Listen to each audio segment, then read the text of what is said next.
Water Vision Workshop. We are thrilled that you chose water because we believe that water is central to climate action and an area where we can all make a huge impact, especially because we live in a coastal community. So I'm going to let our students introduce our panelists. But I just wanted to share with you that this workshop has been put together over a period of about 6 months from student leaders Paul, Amanda, and Jordan. Amanda was in the first workshop, so she's not here this afternoon. And I have been joined with Susan Goldman, sitting right over there, as the mentors helping the students kind of pull this whole thing together. So what we're going to do is the students are going to introduce the panelists. Then we're going to be having a conversation with the 3 panelists. We didn't want this to feel like school, so it's going to be more conversational. There'll be an opportunity for you to ask questions. Then we're going to have an interactive game of Kahoot, so you can test your knowledge. And we will end with just a post-survey so we can understand whether this workshop did what it was intended to do in terms of opening up your minds and building key information as it relates to the sustainability of our drinking water. So without further ado, I'm going to hand the microphone over to Jordan to introduce our first panelist.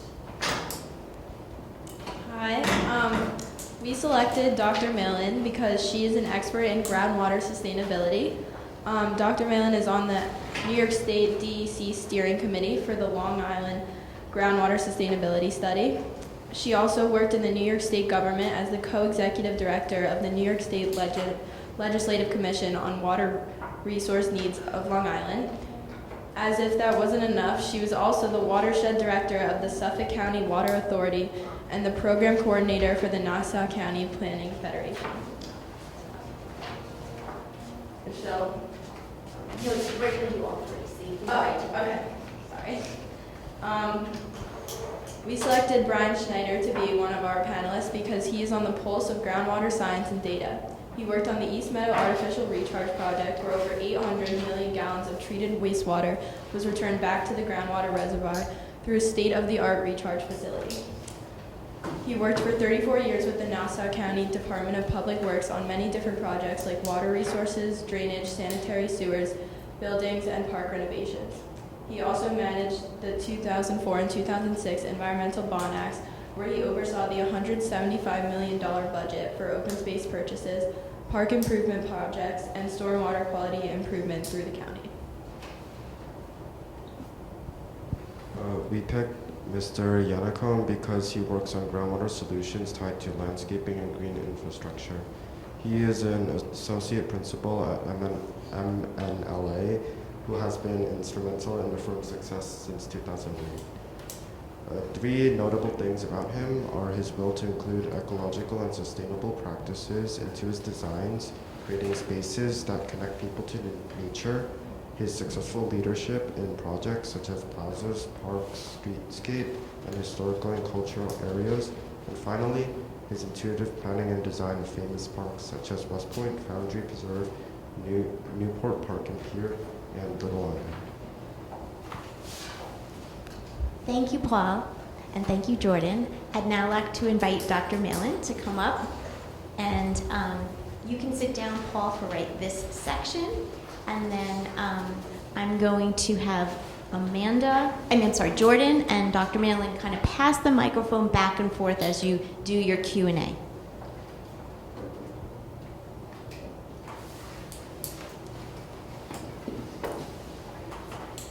Well, good afternoon, everyone. Thank you for coming. So you can ask a question. Go ahead. Get the microphone back. It's a hot potato. So our first question is, where does our drinking water come from? Great. Thank you. So I'll start over again. Good afternoon, everyone. I'm happy to be here and talk to you about groundwater. So this is going to be the most lecture-like of all of our 3 speakers, but I'll try to make it as interesting as possible. So the first question is, where does our drinking water come from? And so to start with, I'd like to go over a couple of words that are going to come up over and over again, and I want to just confirm the definition of those words so everybody knows what I'm talking about. The first word is, what is an aquifer? And an aquifer is a geologic formation that can do three things. It can transmit water, meaning water can flow through it. It can store water, so it's like a storage tank. And it can yield water, so if you put a well in it, you can actually pump usable quantities of water back out of the system. Our aquifers are sand and gravel aquifers. We do have some very large clay layers underneath Long Island. They are not aquifers because they can't do all three things. They can store water, but they don't transmit it well, and you can't really get the water out if you want to. So this is what an aquifer is. Some of the other words I want to go over is groundwater. What is groundwater? It is water that is actually stored in the formations we call aquifers. What is the water table? This is a term we use to describe the top of the groundwater itself. So you know what the top of a lake looks like. Well, this is the similar feature for groundwater, and we call it a water table. It's generally fairly flat, but it can be sloped. And the last term is recharge, and that is the process by which water is replenished down into the aquifer. So when it rains on the ground, it starts to filter down through the unsaturated part of the ground, then it hits the water table, and once that water gets down there, it is replenishing the aquifer, and that's when we call it groundwater. This is a typical diagram of the aquifer system, and you can see that there are three main aquifer levels or layers. The first one is the upper glacial. Below that is the Magathie, which is the largest and the most plentiful of the aquifers. Getting deeper, we get into the Raritan clay, which is not an aquifer. And then at the deepest level, we have the Lloyd aquifer, which sits on bedrock. This red line that runs down the middle of the island is called the groundwater divide, and it separates the groundwater that's flowing out to Long Island Sound versus rain that falls here on the south side of the divide and flows into estuaries and the Atlantic Ocean. You can see out here that there's salt water in the formations, and it isn't until you get beneath the island that you find the fresh water. Groundwater moves very slowly in the order of an inch a day or maybe a foot a week, something like that. So it's not a fast process. The deep Lloyd is around 1,500 feet deep, and this water can be as old as 8,000 to 10,000 years old. So what does that mean? It means that it took that long to go from rainfall and move all the way down here to the edge of the island. Deep Magathie water is on the order of about 900 years old, and this water up here on the North Shore is younger because the whole system is narrower and shallower than it is over here on the south side of the island. This slide is supposed to say that we withdraw about 92 billion gallons of water every year in Nassau County from the aquifer system underneath the land of Nassau County. And then the question is, well, where is all that water in the aquifer? And the answer is, since the aquifer is sandy and some gravel, you've all held sand in your palm, in the palm of your hands, right? And you've looked at it and you can kind of see the grains of sand. But what you really can't see very clearly is the space between each grain of sand and the next one. And that's where the water is. So it's not like there's a pond or a river or anything like that underneath the ground. It's water filling up every space between the grains of sand. And you can see that when you go to the beach and dig a hole in the beach. And it starts out dry, and then if you wait a little while, it starts to fill up with water. And that's because the water now is slowly seeping out of the grains of sand and into this hole to try to fill it up. How does the aquifer work? Well, it's basically the groundwater starts out as rainfall. It migrates down until it hits the water table, becomes part of the groundwater system, and then the groundwater divide is right here along where the Long Island Expressway is. And so groundwater is either going to flow up to the north or it's going to flow down from the south. And the closer the groundwater is when it starts into the aquifer system, the deeper that water can go so that it can feed all three formations. The further away from this dividing line that water enters the aquifer system, the shallower it stays, and it doesn't replenish the entire system. Groundwater can also seep into ponds and streams and rivers because they're also fed by groundwater. So this is the area of Long Island that feeds water to that deeper part of the aquifer system. And some of that water gets down into the void. And this is where all the water supply wells are. You can see that there are a lot of them all together. We now have about 1,500 various water supply wells on Long Island. And what are they doing? They are pumping water day after day out of the aquifer system. We get about 45 inches of rainfall every year. And about half of that, about 22 to 23 inches a year of that water becomes groundwater. The rest goes into plants and runoff and things like that. So we're working with about 45 inches of water annually each year. I think I'm ready for another question. What are things people do that harm our groundwater, and what makes Port Washington different than other communities on Long Island?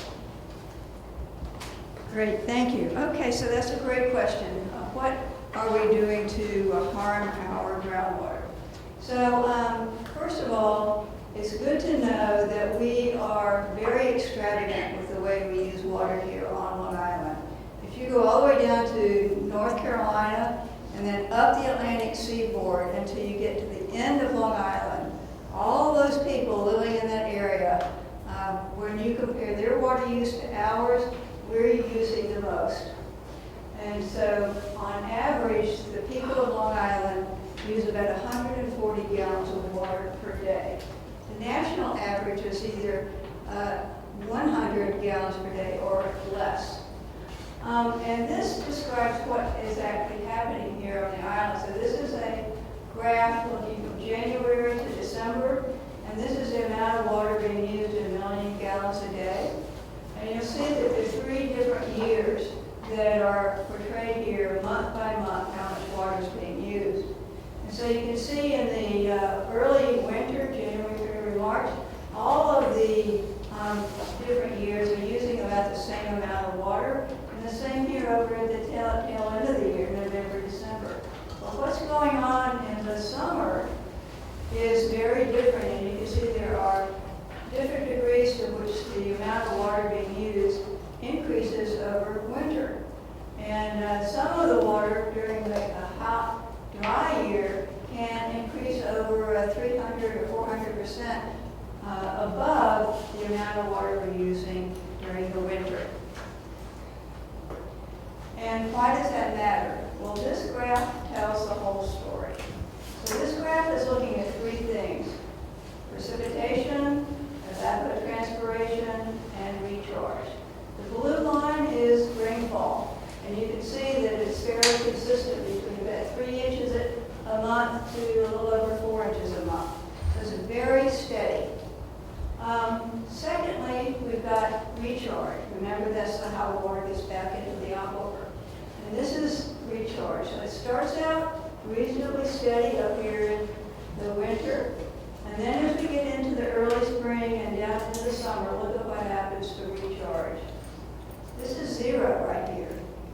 So in the hottest, driest part of the summer, 0 recharge is very, very low. 0 or just above 0.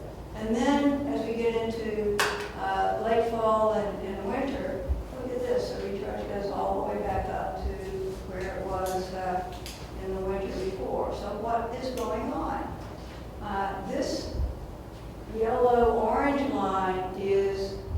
evaporation that's coming out of plants and out of the soil itself. Well, you don't have much plant growth in the winter, so as the plant growth starts to increase, and then peaks up here in the middle of summer, the plants are capturing all of this rainfall that would normally be recharged, but it doesn't get down to the aquifer because the plants capture it or it evaporates back up into the atmosphere. So what's going on? We've got summertime when we have exceptionally high usage of water. At the same time that we have very, very low recharge. So the aquifer has a double whammy. It's being excessively pumped, and there's no water coming in to replace it. So this really upsets the system very dramatically. And what are some of the negative consequences of all of that demand on the aquifer system? Well, one important one is saltwater intrusion. We see here areas of Nassau County that are experiencing saltwater intrusion. And that basically is most of the communities along the North Shore, including Port Washington, including Great Neck, including parts of the Bayville, and on the South Shore, southwest corner of Nassau County, and then along the South Shore of Nassau County. These are areas where salt water is invading the aquifer, and this is what's going on. You've got all that fresh water headed out toward the coastline and is being pushed out to the coastline. And out here, the formations are still there, but they're full of salt water. And so the fresh water pushing out and the salt water pushing in, they collide right here. And this is called the saltwater-freshwater interface. And the question is, who's going to push further? Is the fresh water going to hold the ocean out? Or is the ocean going to displace the fresh water and take the place of fresh water in the aquifer and turn it salty? So this is the risk that if we have too much pumping, we lose our fresh water along the coastal areas and it becomes salty and is no longer usable to drink. So this is a real risk that we're already experiencing here on Long Island, including here in Port Washington. And the last piece is other water quality issues in general. We know that the land itself is not able to stop pollution. If pollution is either a liquid or if it's something that dissolves in a liquid, the sandy nature of our soils will not remove that, and so it will just end up seeping down into the groundwater system across the water table and become contamination plumes that can contaminate water supply wells. So we've got a number of chemical contaminants that we know about that are present in the groundwater. This is a list of some of them. Volatile organic compounds, these are the carcinogens and toxic chemicals you read about. This is a gasoline spill derivative, nitrates are from fertilizer. You've got saltwater intrusion issues. And then these are new and emerging contaminants that we've only recently recognized as being present in our groundwater, including perchlorate, 1,4-dioxane, and these are the forever chemicals, PFAS. So we've got a long list of chemicals that will be detected in the groundwater one place or another. This map is showing known contaminated spots on the island from a variety of sources. The colored in triangles are Superfund sites. We've got gasoline spills. We've got old industrial sites in here. And these little gray dots are gasoline and petroleum spills. This is the number of petroleum spills in 1 year. And there are almost 2,000 of them. So this is how the groundwater gets contaminated with the number of chemicals that we don't want in our drinking water.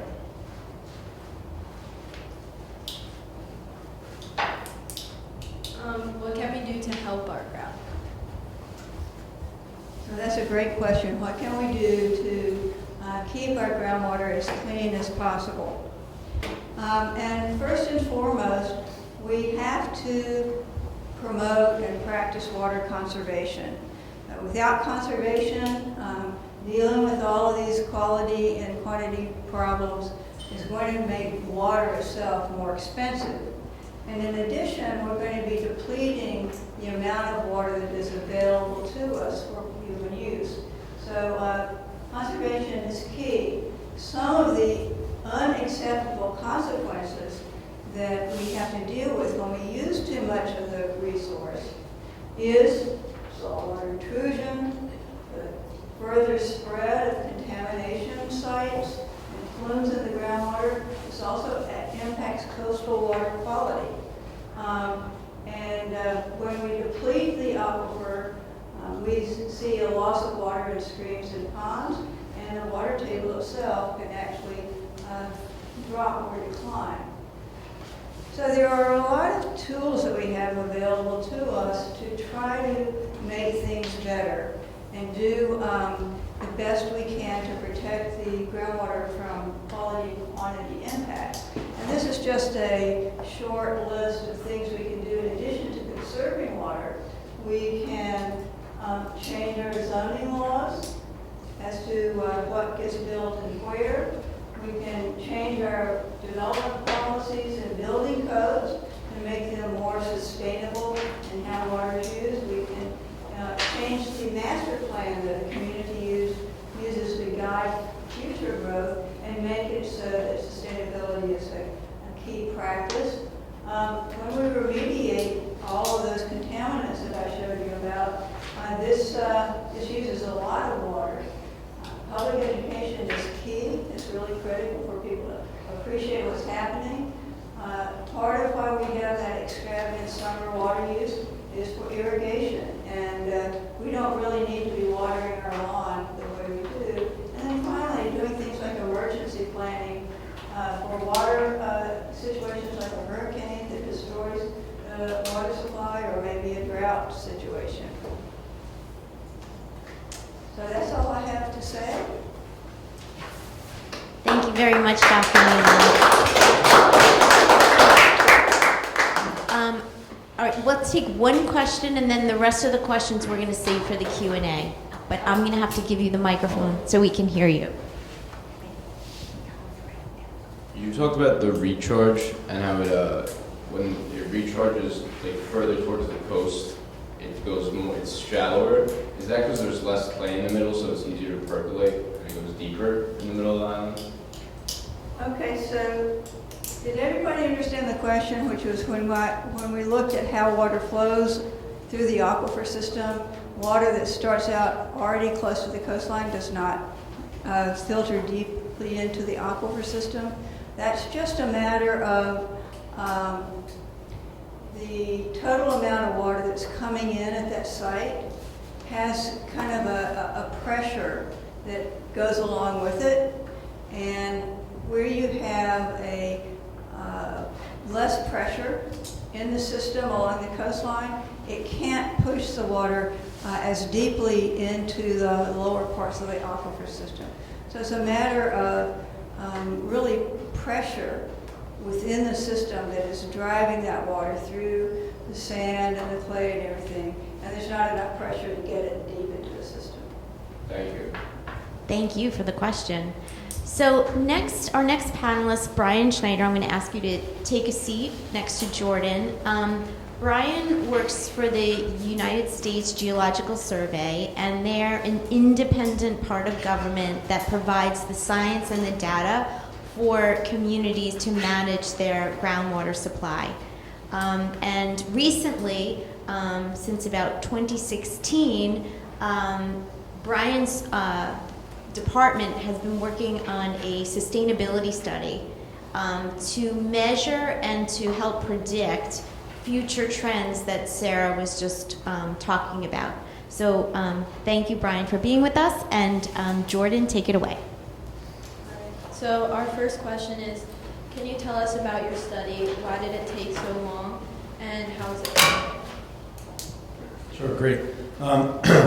Well, I just wanted to, well, thanks Mindy for just indicating that we did start a study.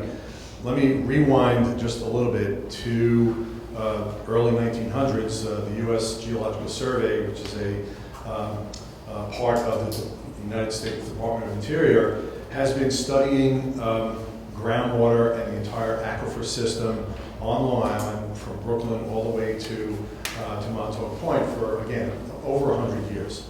And why was this necessary to begin all of this analysis and study? Well, the main reason is we're living on top of our water supply. And the fact that we're living on top of what we're drinking is very important to learn exactly how we are impacting that system. So in order to do that, we need to analyze, we need to collect information to understand completely how the groundwater system actually works. And Dr. Malin showed the diagrams of how water actually flows through the system. How do we know that? We knew that by installing what are called observation wells. And an observation well, in a very elementary term, is a series of pipes that are interconnected, they're screwed together, and they're drilled with a big drilling rig, and they're drilled down into the aquifer to a certain depth. And at the bottom of that pipe, there is a section of the pipe that is actually open with very, very tiny openings called a well screen. That keeps all the aquifer material from getting into the well. It only allows water to get into the well. Now, over the past 100 years, we have installed a couple thousand of observation wells that are still in existence. We are monitoring them today. And it gives us a window into the aquifer system. And technology has been advanced so that it allows us to install instrumentation so that we don't have to physically go out every single time we want to take a measurement and drop a tape down and actually see what the elevation or the depth of water is at that particular time. We can now install instrumentation that allows us to, in real time, measure the water level. I can pull up my phone right now and I can pull up a couple water levels from anywhere from Montauk Point to the western portion of Brooklyn. That's how the technology has advanced. We can also pull water out of the ground with a pump, and we can analyze it with samples sent out to our laboratory. So we can analyze for all the contaminants and constituents that are prevalent in the groundwater system. We can see how they move. We can see where they are, where they aren't. It gives us all sorts of information about the health of our aquifer system. So the question that Jordan came up with is, tell us about this study. Okay, so in 2016, we commenced with a new study. It's called the Long Island Groundwater Sustainability Study. It was funded mostly, or actually all, by the New York State Department of Environmental Conservation. There was $6 million that was set aside, so it's not a totally all federally funded project. The USGS has a lot of cooperators throughout the state, and we were able to get money from other cooperators to share in the cost of the study. Why did this study take so long? It did commence in 2016. We needed to install a number of observation wells throughout the island because we needed to advance our understanding of the geology, of the hydrogeology. And this takes the installation of wells, which are, number one, they're very expensive, and they take a lot of time. We started putting these wells in 2019. We had to stop for COVID, so that shut us down for about a year and a half. We recommenced in 21. We completed all the drilling in 24. And then our groundwater modelers went to work. Now, when I say modeler, is that we, as part of this study, developed a three-dimensional groundwater flow model using a complex series of mathematical equations that can replicate how groundwater moves through the aquifer system. And this model, which is made up of a number of what we call cells, which actually construct the groundwater aquifer system. We now input all of the information from our well drilling. from our recharge calculations, from our pumpage calculations, because now all the 1,500 public supply wells are sucking water out of the ground continuously. We need to input that information to find out exactly how the groundwater system is going to react. We completed that task. There were a number of scenarios that our stakeholders were interested in seeing. What happens during a drought? How does the groundwater system react to a drought? How would a groundwater system react to sea level rise? What happens if the sea level rise 3 feet or 6 feet or 9 feet? This model that we had is powerful enough to make those predictions and show exactly what would happen. So at the end of the day, it took a little bit of time, but now we have this amazing tool that water managers and public suppliers can use to answer specific questions going forward, not looking back, but answering questions and making predictions going forward. What did we learn about the freshwater and saltwater interface during the study? Great, so great question. That was one of the things, one of the tasks that we were very interested in, mainly because one of the original groundwater flow models, which was created in the mid-1980s, predicted where the saltwater freshwater interface was on the South Shore and the North Shore of Long Island. It was anticipated that it was shown to be a couple miles offshore. But with our new drilling that was done, the 33 new wells that were put in, we found and determined that the saltwater interface is much, much closer than originally thought. It's actually coming almost in contact with the Barrier Island and Long Beach, and it's even closer in areas of Great Neck and Port Washington. It's a very significant finding, and it certainly would be a cause for alarm. So that is one of the reasons that you probably saw a lot of press about it when we released the study in August.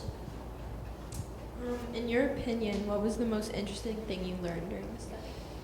Okay, well, besides the location or the new location of the saltwater freshwater interface, we also learned that the geology of Long Island is much more complex than we originally thought. One of the diagrams that Dr. Nalen put up showed how there were different layers of the aquifer system. The upper glacial aquifer, the Magothy aquifer, the Raritan clay, and then the Lloyd. What we actually found, especially on the North Shore, is that a lot of those sections of aquifer material were eroded away, caused by glaciers. 10,000 years ago, the last glaciers came down from Canada, and they actually created most of Long Island.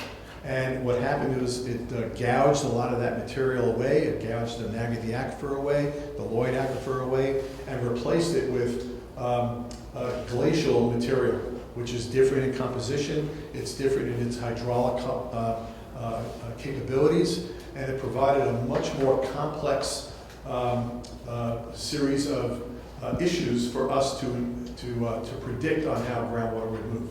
So that was basically the biggest change. Knowing what you know now, what is your advice for Long Island? Okay, so the advice for Long Island is knowledge is power. We believe that continuing to monitor and educate yourselves and ask questions about the aquifer system, and especially the impacts of what you do specifically has on the aquifer system would definitely expand our understanding and our ability to keep using this resource. Because once some of these wells go salty, especially on the North Shore, the South Shore, that's going to be the end game for those wells. You're going to have to find a different area of the county to draw water from, which is becoming more and more of a challenge because of all the contamination issues. So we need to become and be better stewards of our groundwater aquifer system. Thank you. Thank you very much, Brian. Just one other quick thing we'll talk about at the end. I did bring a couple of, I did bring a couple of informative displays here about what the U.S. Geological Survey does, the information that we collect. We don't just do groundwater, we also do surface and tidal water. I have a bunch of QR codes here that you can click on, and you can access all the information. There's a lot of real-time information that is available anytime, and also some of the other reports and information that we have available to the public.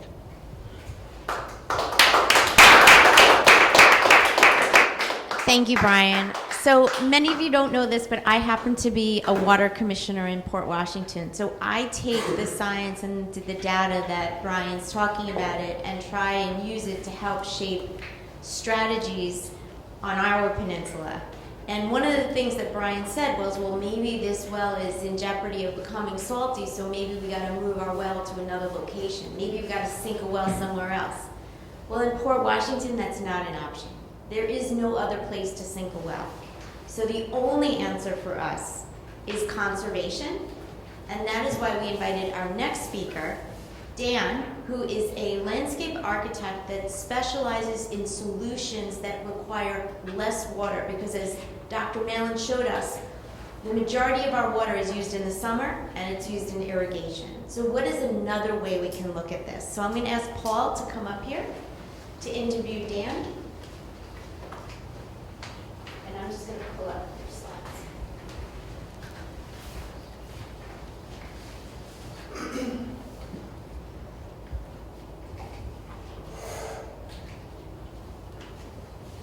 Introduce yourself first.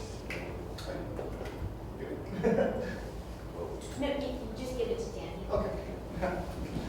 Well, I'm Dan Yannico, and I'm an associate principal at MNLA, we're landscape architects. Something where our firm is about 35 people. We've been around about 30 years and have done, in that time period, over 500 projects. And like Mindy said, we do a lot of our projects. We're going to be very conscious of how we're using water, and how we can reduce the amount of water we use.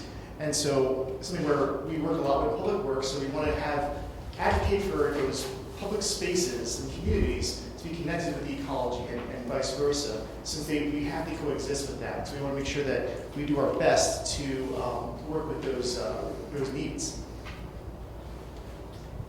Okay, first question. Do you find clients coming to your firm are looking for water conservation strategies, and why? I guess we do. So there's two ways. One is through, a lot of times with public buildings, they're overseen by city agencies. So those city and, let's say, federal agencies, they have certain requirements called, a lot of times for the buildings, rating systems, and how we can build the building or the project, and also through construction, and also for how, let's say, for example, this library, how it runs. And so the rating systems are called, I think ones that heard of LEED certification. It's through the U.S. Green Building Council, and it stands for Leadership in Energy and Environmental Design.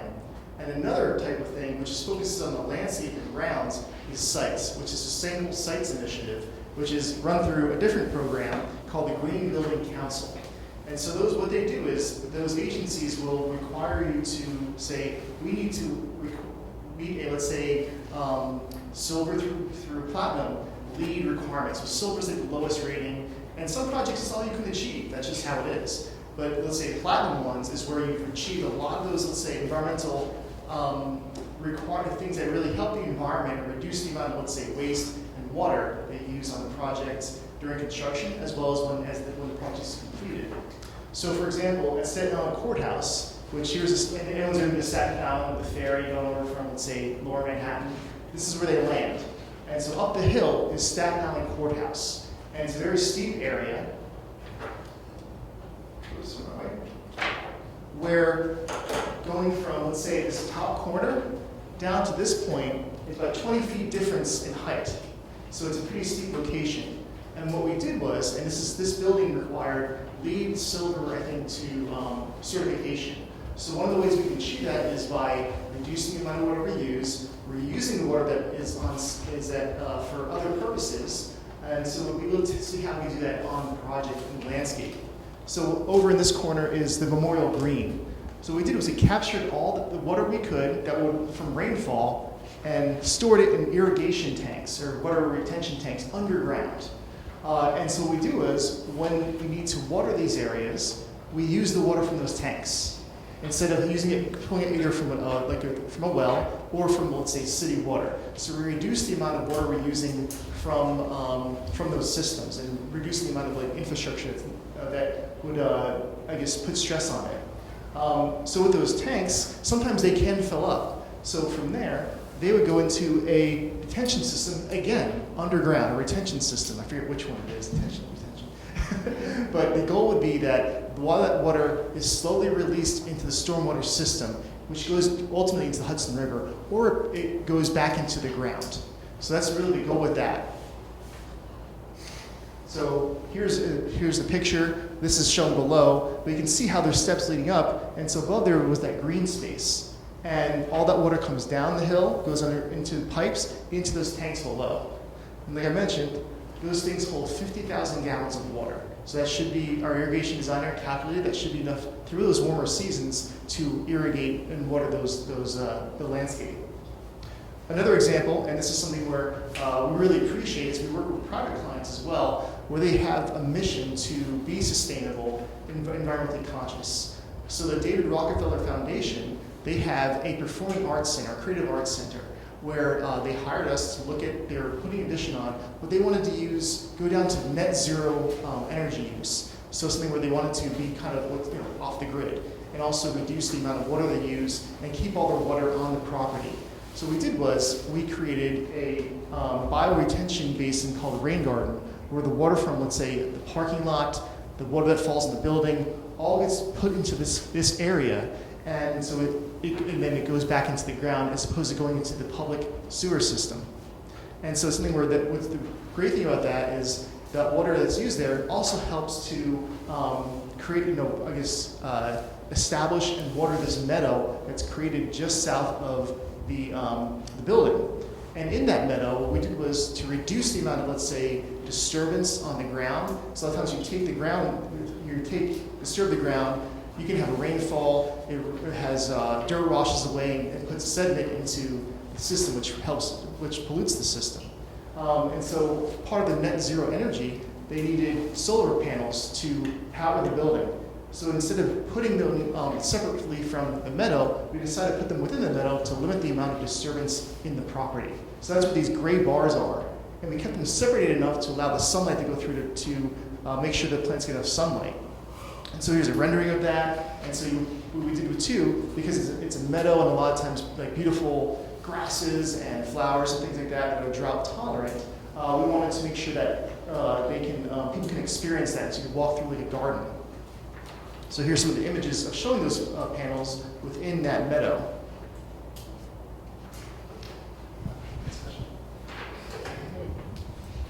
What kinds of innovative practices and techniques have you incorporated into your work to further enhance groundwater sustainability?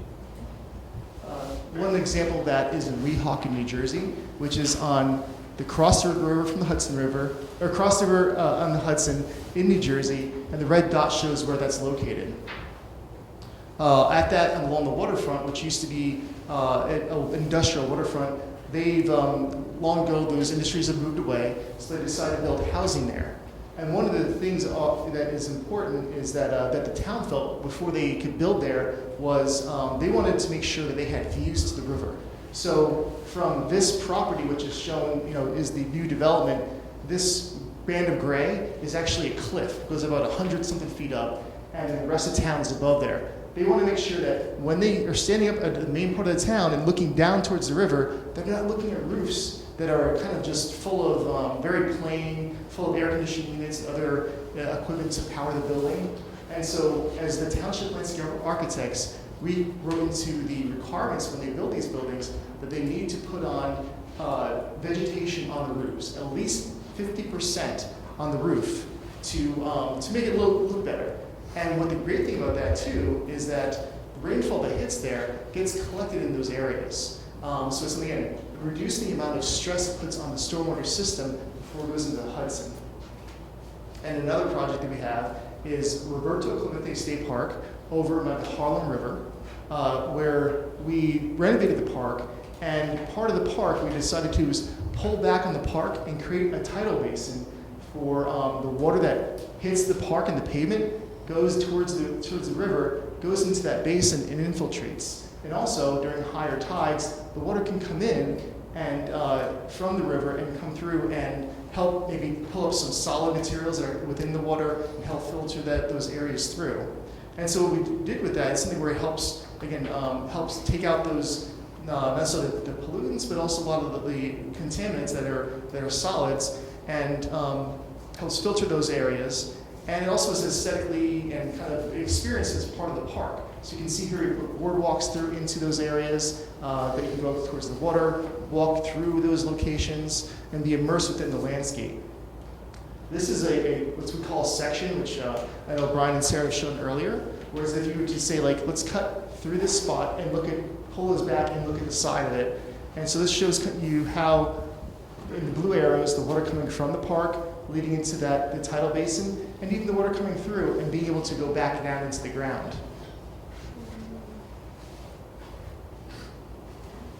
Oops. What state or city have you found to be the most environmentally conscious?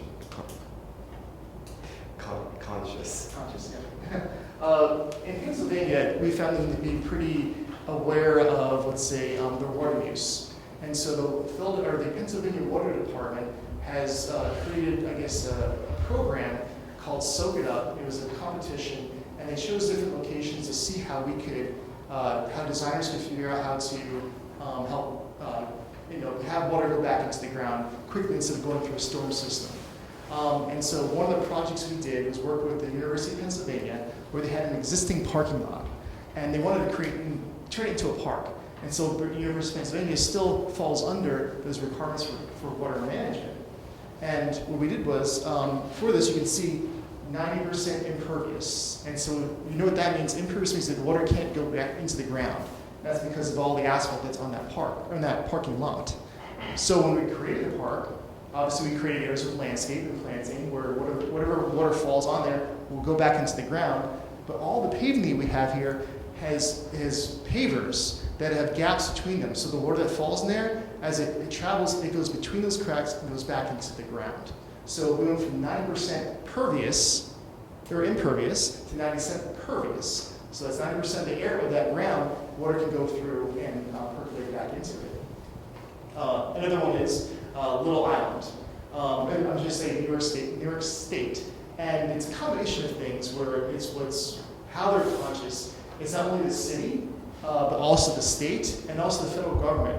The waterfronts anywhere are rarely regulated, or should be regulated. And so all three of those different branches need to be, need approval to build anything along the coast. And so Little Island is part of a Hudson River Park, which stretches from, let's say, familiar with the World Trade Center up to, let's say, the base of Central Park. So it's about 3 to 5 miles, 3.5 miles of waterfront. And so part of their requirements when you build anything, like let's say a park like this, is that with a lot of green, you cannot use any type of chemicals, any type of salts, with, let's say, chemicals that would help fertilize the plants, or with the chemical or salts to put up when it's snowing out or icy to make sure that no one slips. And so the reason for that is they don't want, if it does rain, those to be going back into the river. So something with any type of fertilizers are organic based, and any type of weeding is done by hand, not by any type of spraying. And with the salts, it's something where if, let's say, they do plow and maintain the waterfront edge, the esplanade, but anything that appears, they keep closed until they're able to clear them. They're kind of they're secondary, not a priority, so they can really focus on creating a clear and safe path along the waterfront. It's something where hopefully sometimes this is you have a state highway and you want to, unfortunately they do use salts there, but at least Hudson River Park is doing their part to make sure they don't contribute to contaminated groundwater.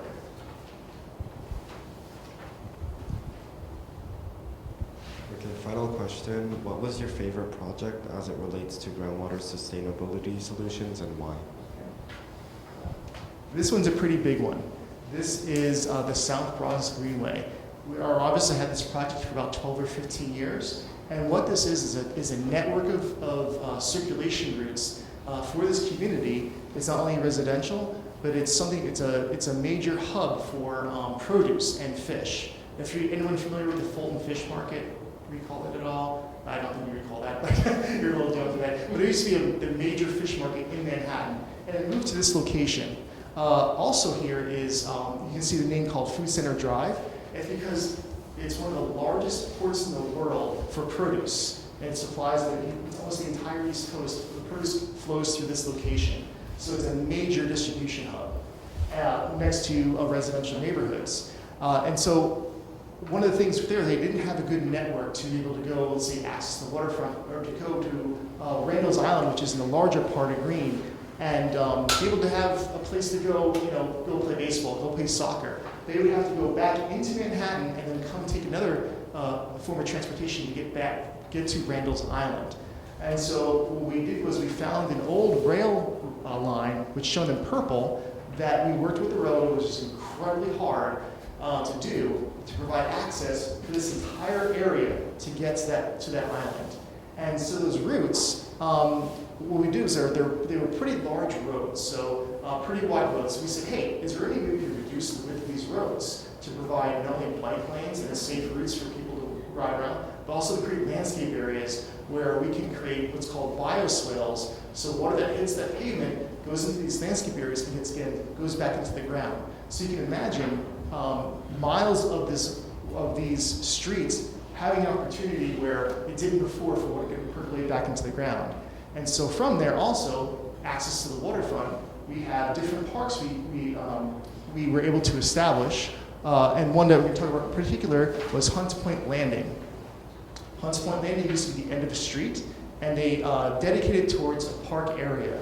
And this is what we had done in Roberto Clemente State Park, is we pulled back the land to create a tidal basin.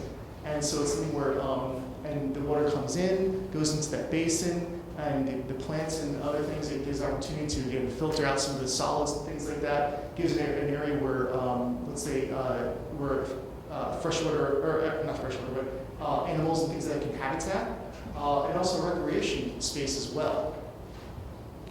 And so you can see here in the photo on the left, it's something where that was the existing condition. And so this is the water's edge. And we did was we peeled that back. So where that, let's say this line here, that was the original water's edge, and we peeled that back and create that tidal basin. And then during looking from the water to looking back, you can see those different levels of area. This is in the low tide. In the early, this down here are called reef balls. So there's a lot of, let's say, life and animals that attach themselves within those areas. So again, creating more habitat for the fish and things for the river. And this is showing it in high tide, where it's also, we have a kayak, or actually a rowboat ramp coming down, and you can see the water going into those tidal areas and be able to filter back through and out of that location. So what's really important to me is this is where, again, we talk about that area where we're advocating for for community and also the ecology of the area. And so where those two mesh together.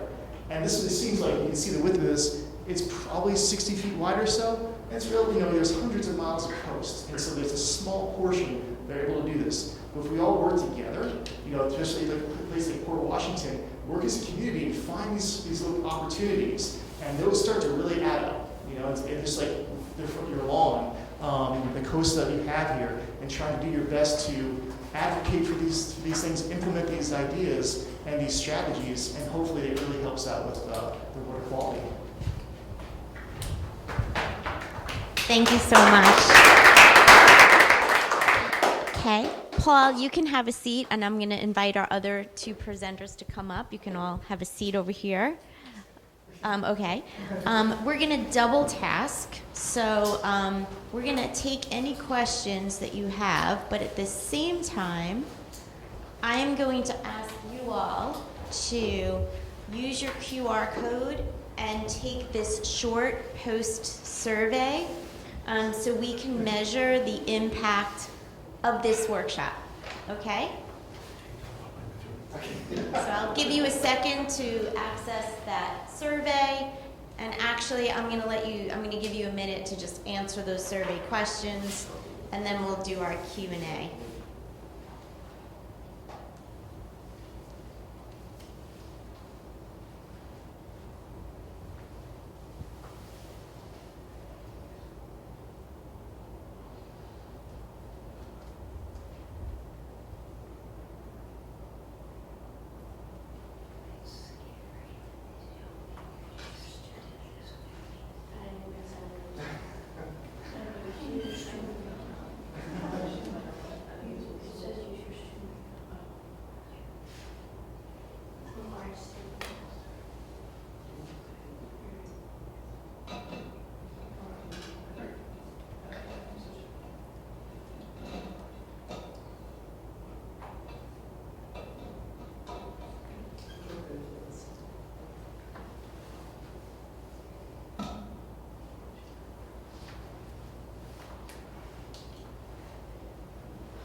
Okay, while people are finishing up the survey, does anybody have any questions for our panelists? I'll let the students go first. So like, what would happen if like the wall, like the well, like collapses with the well, like the salt well? You mean the municipal supply well in port, or the monitoring well from the study? The study. The study one.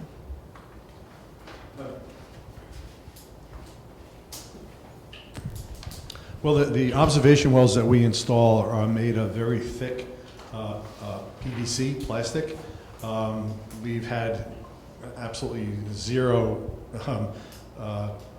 occurrences of any wells collapsing after they're constructed. So they're pretty substantial, and even if they're impacted by salt water, it's not corrosive, it's just salt water. So they're all okay. Any other questions? Hold on. What would happen if like the little barrier between the fresh water and the salt water would like just become salt water? Like, what would the environmental impacts be? What would the environmental impacts be if the salt water got into the fresh water? Okay, so what happens when the aquifer gets salty? Basically, two things happen. As the salt water enters the aquifer, it comes in at the lowest part of that particular aquifer, and the fresh water rides up above it. So you have salt water deep, and then shallower is fresh water.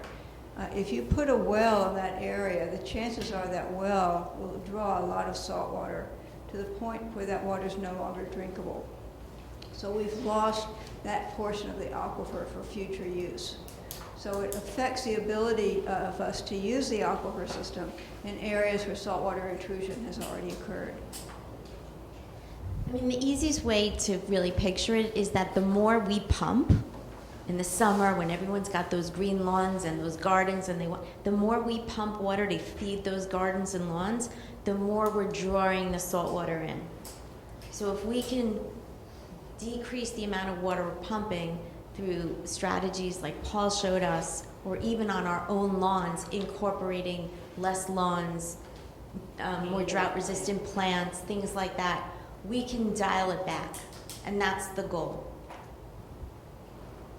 You guys talked a lot about like how we're using too much to like pump our lawns, and you talked about like in the city how you were able to do that. Are there any ways that you can like make like lawn pump it, like water, like irrigating your lawn more sustainable, and what type of ways, like? There are different seed mixtures for lawn. Again, there's manicured lawn, there's lawn that you may not have to mow. They call it like low mow, or they mow once or twice a year. Those two take, let's say, anything gets time to establish, and the goal would be that once it has its roots and it's a drought-tolerant material, you water less or not at all. And let's say we have a garden, things like that. There's things like rain barrels that you can collect the water off your roof and use that water to water your plants and stuff. Yes, no, that's what I was going to. And what about like watering, like in the morning or Oh, in the evening so it doesn't evaporate? That was, but I do have a question. Okay. I'm not sure if I read this right, Dr. Malin, but on the slide that you had the 3 years, the 1990, 99, 02, and 09, was 09 lower usage than 02 in the summer? And why is that? It was just a reflection of what the climate was, what the weather was that summer. So, low demand summer, the weather's cooler and there's more rain. If it's really hot and it's really dry, then the water use goes really high. I thought maybe it was because people were rewilding and changing their lawns, but I got excited. Hopefully that changed that way.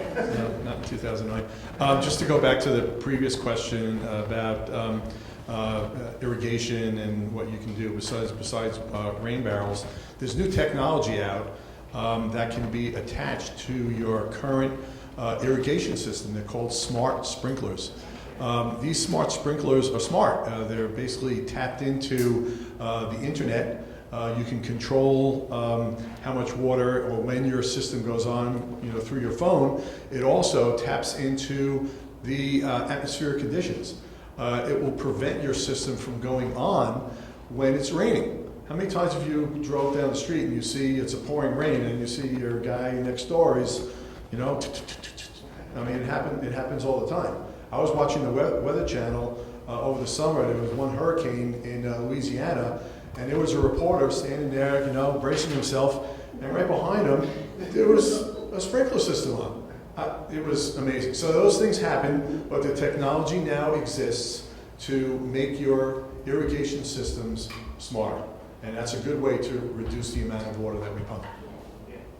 Is that mandated In Port Washington, it is mandated. Another question? So like, is it Just into the mic. is it fully possible to conserve like all the water? Because like these big companies use a lot of water. Like these big like hedge fund companies and like construction companies use a lot of water and like their usages. Is like that ever stop? So, as a commissioner, I can tell you that there's a couple of answers for that. There's like the big abusers. For us here on our peninsula, it's the hospitals, it's the golf courses, it's the large developments. And what do we do to help that? First of all, we need to create awareness so that we can change behavior. And that's where we're going to want the help of the students that are going to be involved in this project moving forward.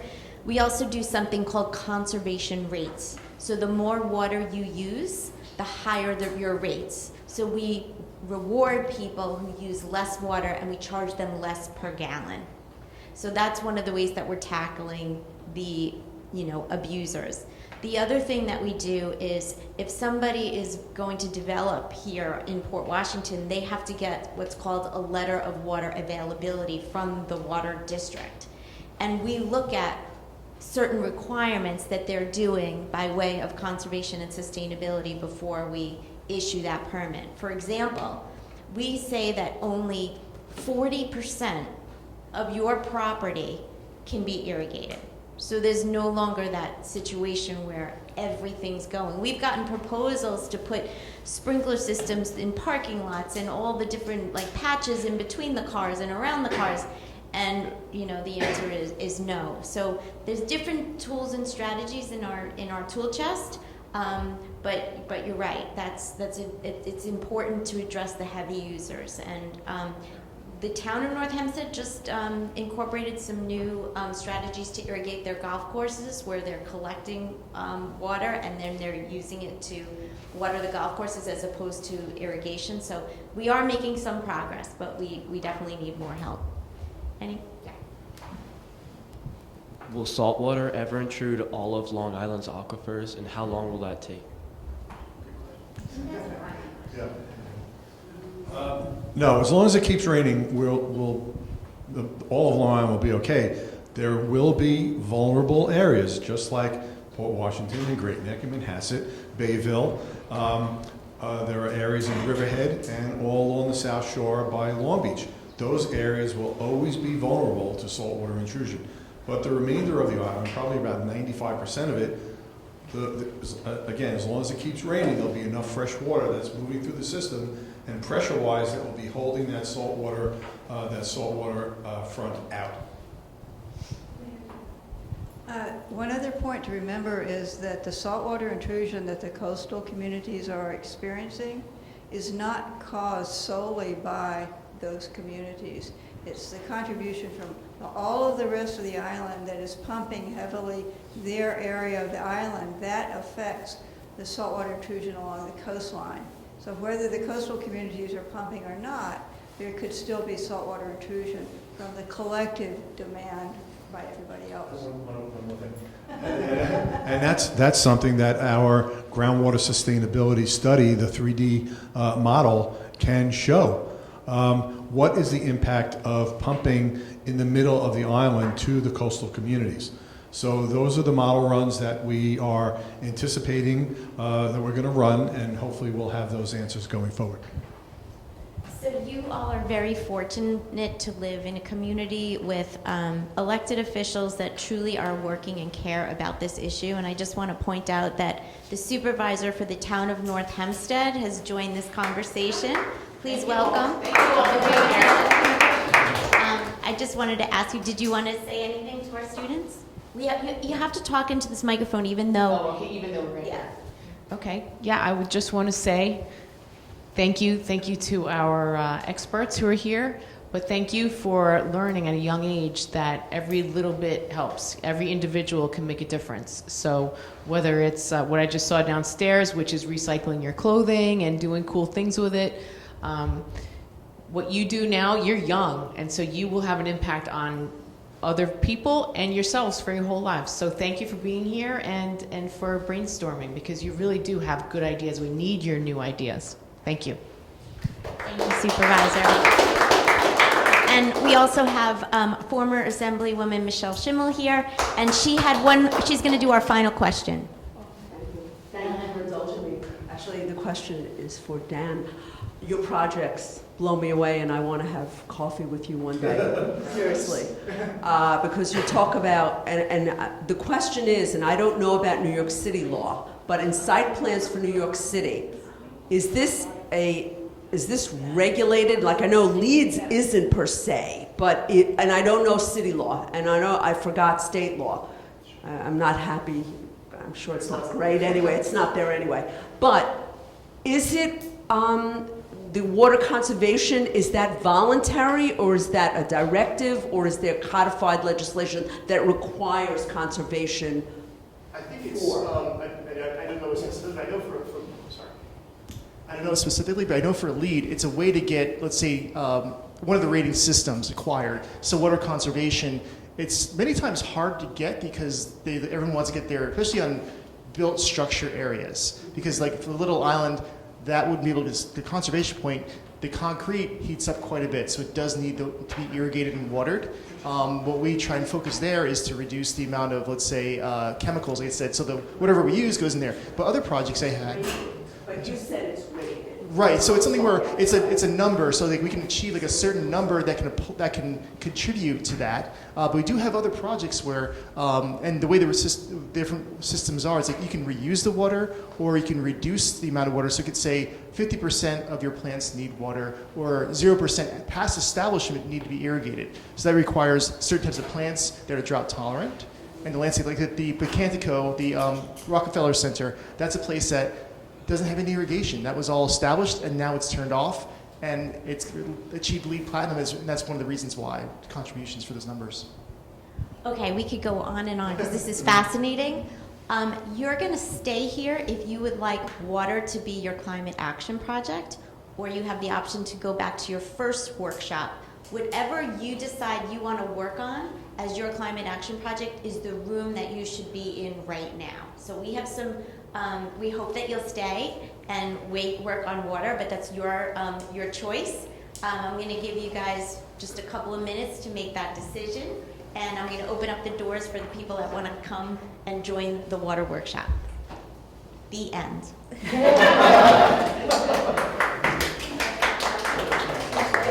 So we